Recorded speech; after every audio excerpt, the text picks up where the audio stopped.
저는 채택률 1위로 30% 이상의 고등학교에서 선택하여 가장 많이 읽히고 있다는 미래엔 역사교과서를 분석했습니다. 교육부의 수정 권고에도 가장 적은 지적을 받아 이념 논란이 거의 없고 무난하다는 평가를 받은 교과서입니다. 그래서 비교적 중립적인 시각으로 집필되지 않았을까 기대했습니다. 하지만 교묘하게 사진을 편집하거나 표현을 애매하게 하여 소련과 북한의 체제는 우호적으로 기설하고 미국과 이승만, 박정희 체제는 깎아내리며 김대중, 노무현 정권에 대해서는 칭찬만 하는 모습을 발견하게 되었습니다.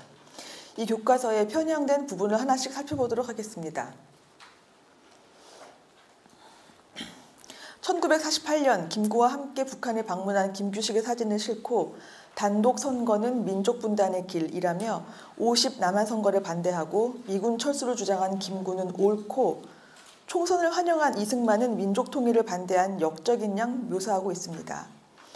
조국의 공산화를 막고자 했던 이승만이 과연 김구가 말한 것처럼 일신의 구차한 안위를 위해 단독 정부를 세우려 했던 것일까요? 그 당시 만약 김구의 뜻대로 단독 정부 대신 공산화가 되더라도 통일 정부를 수립했더라면 지금 우리 삶은 김정은 수령하에서 어떠한 모습일지 상상만 해도 끔찍합니다.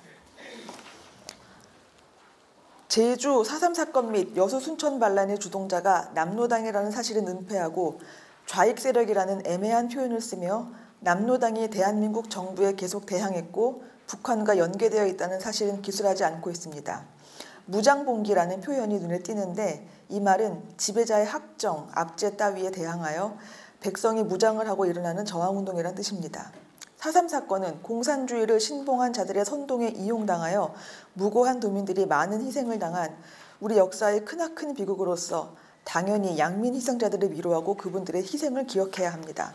그러나 국가반란이라는 본질보다는 과잉진압이라는 현상에 포커스를 맞춰 진실을 왜곡하고 있는 듯한 기술은 옳지 않다고 생각합니다. 가상 포스터로 보는 광복 직후 남한 주요 정치 세력의 성향이란 제목의 탐구 활동이 있는데 밑에 질문이 남북 합작 통일 정부 수립의 적극적인 인물과 정당은 그리고 반민족 행위자 청산의 소극적인 인물과 정당은 이라며 편파적인 질문을 하고 있습니다.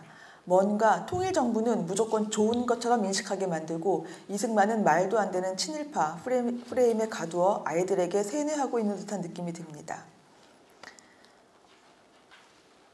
농지개혁에 대해서 유상 분배에 따른 부담으로 농민이 농지를 되팔고 다시 소작농이 되는 경우도 있었고 라고 기술하고 있습니다.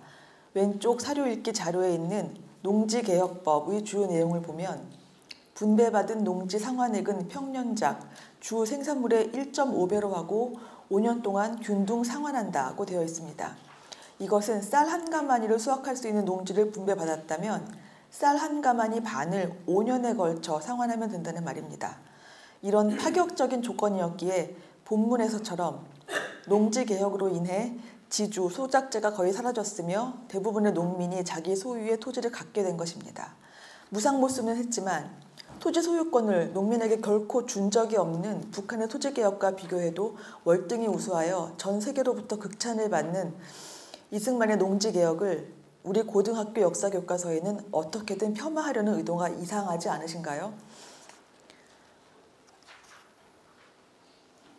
이승만 대통령은 휴전을 반대하면서 북송을 거부하는 반공포로를 일방적으로 석방하여 회담이 지연되기도 했다라고 기술하고 있습니다. 전설적인 한미 상호 방위 조약을 이끌어낸 고단수 외교 방편으로 평가되는 이승만의 반공포로 석방을 부정적으로만 묘사하고 있습니다. 한미 상호 방위 조약으로 인해 6.25 이후 2017년 현재까지 대한민국은 세계에서 가장 호전적인 북한 정권과 마주하면서도 전쟁 없이 산업화와 민주화라는 두 마리 토끼를 다 잡을 수 있었습니다. 전쟁 중 발생한 민간인 희생에 대해 정부가 배상해야 하는 까닭은 무엇일까? 라는 박스 안에 북한군의 학살에 대해서는 달랑 한 줄의 기술뿐이고 미군과 국군의 잘못으로 인한 민간인 희생에 대해서는 장황하게 기술하고 있습니다. 6.25 전쟁 기간 북한군과 좌익에게 학살당한 민간인의 수는 총 12만 2,799명에 달함에도 불구하고 북한이 저지른 학살에 대해서는 사실대로 언급하고 있지 않습니다. 무상원조, 세상에 공짜는 없다라며 필요 이상으로 들어온 미국의 농산물은 우리의 농촌 경제에 위협이 되기도 하였으며 이러한 과정에서 한국은 미국이 무기와 농산물을 수출하는 주요 시장으로 자리잡게 되었다라고 기술하고 있습니다. 미국의 원조에 의해 살 수밖에 없던 그 당시의 상황은 이야기하지 않고 도움을 받은 입장에서의 그 고마움을 기록하기는커녕 오히려 피해를 입었다는 식의 서술을 하여 반미의식을 고취시키고 있습니다. 미국의 원조는 비판하는 반면 위쪽에 보시면 전후 북한의 경제 복구는 소련과 중국을 비롯한 사회주의 국가의 원조 아래 진행됐다. 라며 소련과 중국의 북한 원조에 대해서는 긍정적이고 무비판적인 서술을 하고 있습니다. 4.19 이후 무능했던 장면 내각 당시 5.16이 일어날 수밖에 없었던 사회적 배경에 대한 기술은 전혀 없이 부정적인 면만을 부각시키고 있습니다. 그 당시는 연일 이어지는 시위와 각종 욕구의 무질서한 분출로 인해 극도로 혼란하고 무질서한 상황이었습니다. 시위대의 구호와 목적은 점점 사회주의화 되어감으로써 안보 위기감은 나날이 커지고 있었으며 절대적 가난 그리고 정권의 무능과 부패가 낳은 사회적 혼란은 극에 달하고 있었습니다.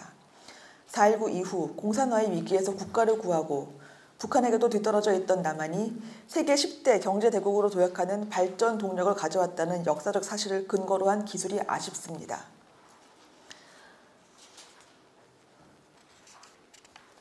윗부분 주제열기 박스 안에 자신들은 이 사건을 혁명이라 불렀지만 역사는 군사정명으로 기억한다라는 기술이 있습니다. 매우 주관적인 서술로 보입니다. 5.16이 일어난 1961년 우리나라 1인당 국민소득은 82달러였습니다. 아프리카의 가나가 170달러, 필리핀이 254달러였습니다.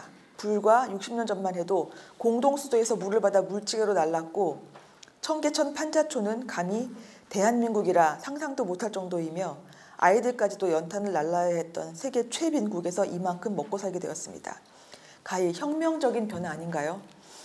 정치적 이해관계를 떠나 5.16을 제대로 재평가하자는 움직임이 아직도 많은데 역사는 군사정변으로 기억한다 라고 못 박는 기술은 집필자의 주관적인 의도를 주입하는 것으로 받아들여질 수 있습니다.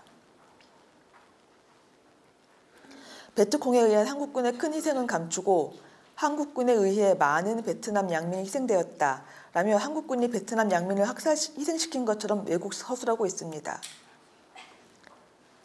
TV 토론회에서도 드러난 바와 같이 이는 정확한 근거가 있는 서술이 아닙니다. 글씨 보이시나요?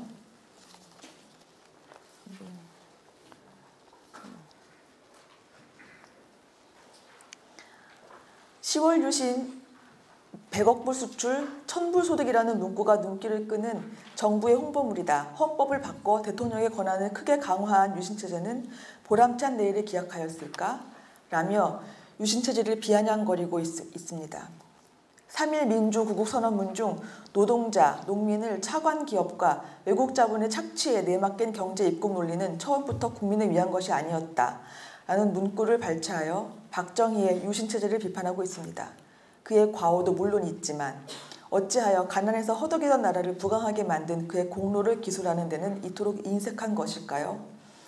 오히려 외국에서는 박정희에 대해 연구하고 수많은 학자들은 그를 극찬하며 새마을운동을 배우려 안달인데 우리 후손들이 읽고 배우는 교과서에는 왜 이토록 인색한 평가를 내리는 것일까요? 김영삼, 김대중, 노무현에 대한 기술은 사진에 보이는 것처럼 빨간 선이 그어진 과오보다는 파란 선인 공적 부분의 기술이 월등히 많습니다. 심지어 노무현에 대한 기술은 대통령이 임기 중 국회에서 탄핵당하는 헌정사상 초유의 시련을 겪었다거나 국가보안법 폐지와 사립학교법 개정이 좌절되었다라는 식으로 매우 주관적인 평가어인 시련이나 좌절이라는 단어로 기술하고 있습니다. 특정 지도자는 잘한 일만을, 특정 지도자는 잘못한 일만을 부각시켜 기술하는 것은 지필진의 사관이 매우 치우쳐져 있는 것 아닌가 하는 우려를 갖게 됩니다. 기업인들의 노력이 한강의 기적을 이룬 원동력이었다고 기술하면서 9줄 중 3줄만 기업인들의 활약을, 나머지 6줄은 각종 특혜를 받고 비리를 저지른 기업의 모습을 기술하고 있습니다. 균형이 잡혀있는 기술로 여겨지지 않는 부분입니다. 여타 교과서들과 마찬가지로 전태일의 흉상이 보이고 몸에 불을 붙이고 노동자들의 권리를 외치다 쓰러졌다 라며 죽음을 위하하고 있습니다. 전태일은 선한 마음을 가진 노동자였고 그 정신은 높이 살만합니다. 그러나 어떤 이유에서건 분신 자살하는 것보다 살아내는 것이 더 칭찬받아야 하지 않을까 싶습니다. 김정일의 권력 세습을 당연하다는 듯한 뉘앙스로 기술하고 있고, 김정일은 주석 자리를 비워놓은 채 국방위원장의 직함으로 군대가 사회를 이끈다는 선군 정치를 내세웠다라며 김정일이 마치 효자라도 되는 것처럼 북한 논리를 그대로 따르고 있습니다. 박정희보다 김일성 독재를 더 학펀적으로 서술하고 있는 형국입니다. 남북의 두 지도자 이승만과 김일성은 적개심과 공포심을 부추겨 자기들의 장기 독재 체제를 강화하였다라며 이승만과 김일성의 독재를 동급으로 서술하고 있습니다. 김일성이 일으킨 6.25 전쟁으로 인해 300만 동포가 죽었고 현재 세계에서 유례를 찾아볼 수 없는 3대 세습 독재로 인해 수천만의 북한 동포들이 자유를 억압당하고 수백만이 굶주려 죽음에 이르렀습니다. 독재자라는 칭호는 히틀러나 스탈린, 무솔리니나 마오쩌둥 혹은 김일성처럼 국민의 자유와 재산을 박탈하고 자신의 권력 유지를 위해 대규모 학살과 처형을 행한 자들에게는 어울립니다. 정치 발전 수준이 어떤 과정에 있었느냐를 보지 않고 현재 기준으로 볼 때 부족하고 미성숙했다고 해서 그 시대를 다 독재라고 단정짓는 것은 옳지 않다고 생각합니다. 이번에는 역대 대통령의 사진을 어떤 방식으로 게재했는지 한번 살펴보겠습니다. 현대사 단원 첫 페이지에는 역시 다른 교과서들과 마찬가지로 김대중, 김정일의 남북 정상회담 사진을 비중 있게 실었고 멋진 사진을 2차례나 더 게재하면서 박정희는 옆모습으로 단 한 컷만을 실었습니다. 이승만은 2장이지만 그나마 한 장은 아시아 최고 높이의 동상이라며 비아냥대는 듯한 사진입니다. 노태우 전두환은 2개 모두 부정적인 이미지의 사진을 실었습니다. 김영삼 노무현의 사진은 밝고 크게 확대된 사진인 반면 이명박의 사진은 얼굴조차 보이지 않는 단체 사진으로 대신하고 있습니다.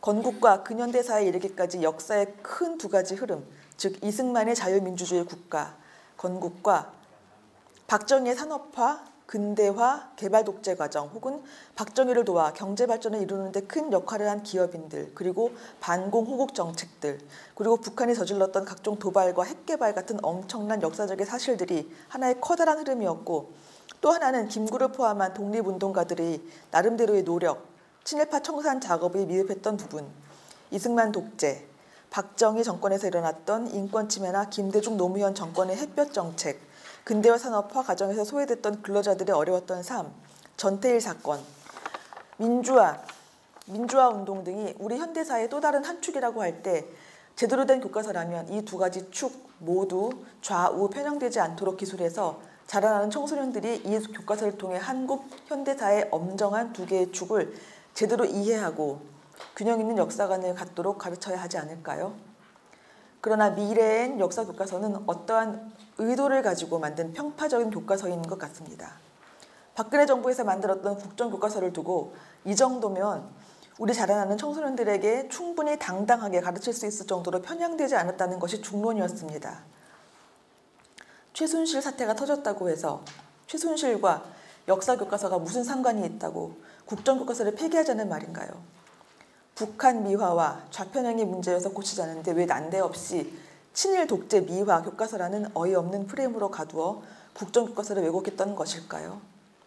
검정 교과서로는 아무리 애를 써도 이러한 좌편향을 바꿀 수 없고 집필자들의 의식과 집필 과정에서 이미 그런 것들을 바꿀 수 없을 정도로 관리해야 있으니까 마지막 수단으로 어쩔 수 없어서 44억이라는 많은 예산을 들여서까지 새로운 교과서를 만들었던 것 아닌가요? 국정교과서만 쓰면 반대하는 사람들이 많기 때문에 양보해서 국정과 검정을 같이 써보자 했다는 것인데 강경 전교조와 좌파 세력들이 일제히 들고 일어나서 혼용이나 단독 채택은 고사하고 연구용으로조차 사용치 못하도록 압력을 넣는 상황이 벌어졌습니다. 5,000개가 넘는 학교 중 단 1개의 학교가 채택하려는 것도 못하게 난리치는 것이 무슨 민주주의인가요? 다양성을 해치기에 국정교과서를 반대한다는 사람들이 8개 중 단 1개의 다른 사관을 용납지 않는 것이 무슨 합리적이고 민주적인 사회인가요? 북한이 국정교과서 반대 투쟁을 독려하고 있는 사실은 과연 무엇을 말하는 것일까요? 심지어 국정교과서를 폐지키로 한 여권이 자신들 주도로 역사교과서 개편에 나선다는 소식은 도저히 이해할 수가 없습니다. 건전한 국가관을 가지고 진정 우리 아이들의 미래를 생각한다면 이 역사 전쟁은 결코 포기해서는 안 된다고 생각합니다. 마치겠습니다.